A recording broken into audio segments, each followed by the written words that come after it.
my first few rounds of Titanfall, hearing this Hey, your Titan's good to go. Call it when ready. began to induce a Pavlovian adrenaline rush response. It's a signal that I'm about to transition from the liberating mobility of a jetpack-powered, wall-running pilot to the ego-swelling walking tank. It's more than a Call of Duty with mechs gimmick. Titanfall turns out to be an invigorating multiplayer first-person shooter that melds fresh mechanics with familiar ones, creating a new water-cooler moment almost every time I play. I only wish there was more of it, and that it was easier to fight my friends. Warning, severe reactor damage sustained.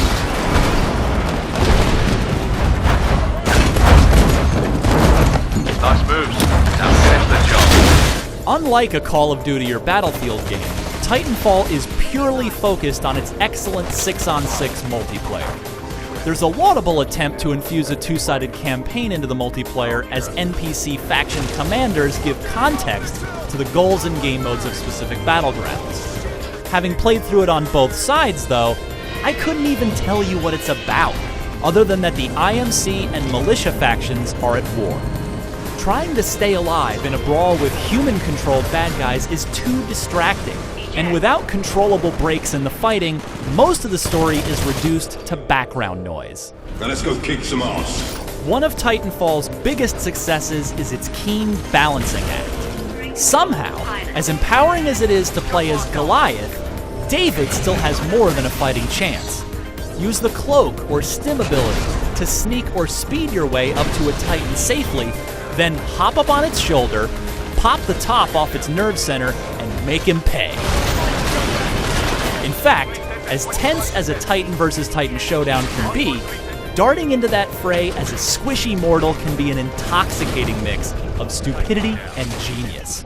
Of course, the Titan's counter to that move is Electric Smoke, one of many unlockable kit items you can equip as you level up.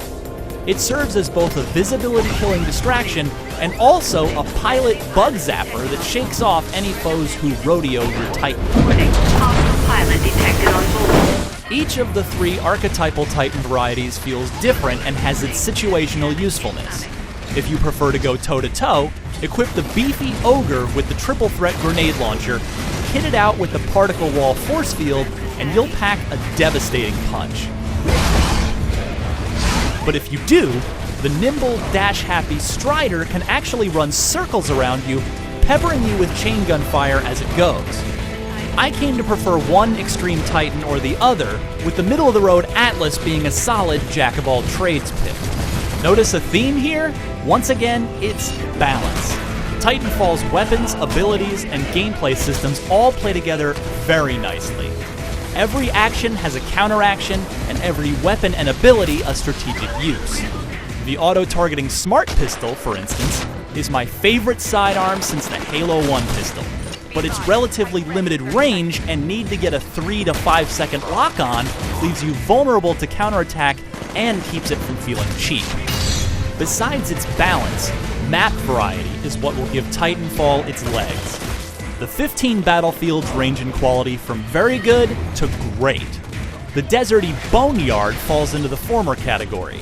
Its distinctive zip lines accelerate map traversal, and these flying, dragon-like creatures provide intimidating set dressing. I'm just sad I can't interact with them. The tiny village Colony, on the other hand, is among Titanfall's best maps.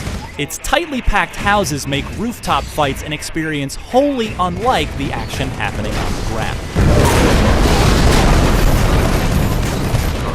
All of the maps adapt very well to each of Titanfall's game modes, but that's largely due to how they're mostly slight variations on the strong main concept.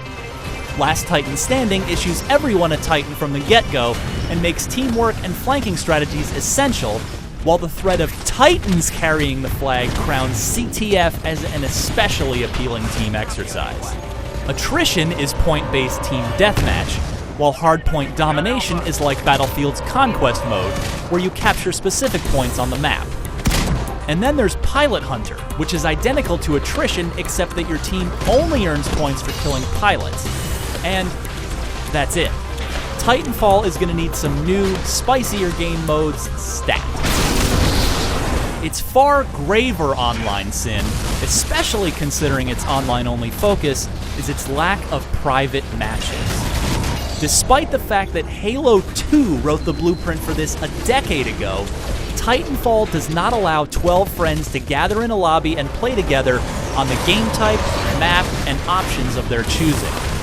The best you can do is a party of 6, where you're still stuck warring against online strangers with no say in what map you'll fight on.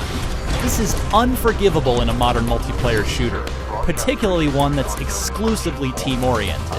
For what it's worth, Respawn promises to deliver those soon in a free update. Oh, and why can't players vote on which map comes up next in matchmaking? And how come I can't rename my custom pilot and Titan loadouts? Because I've only played Titanfall in the beta and at a pre-release event on private servers, we're not ready to score it just yet.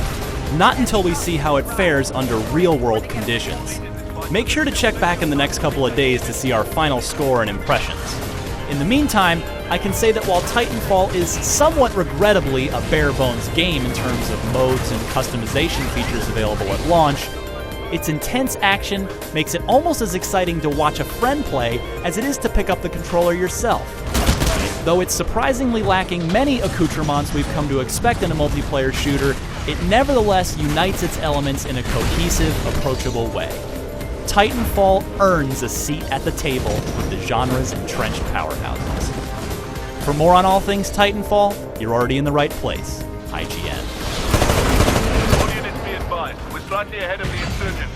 There's still some time left, so don't let up.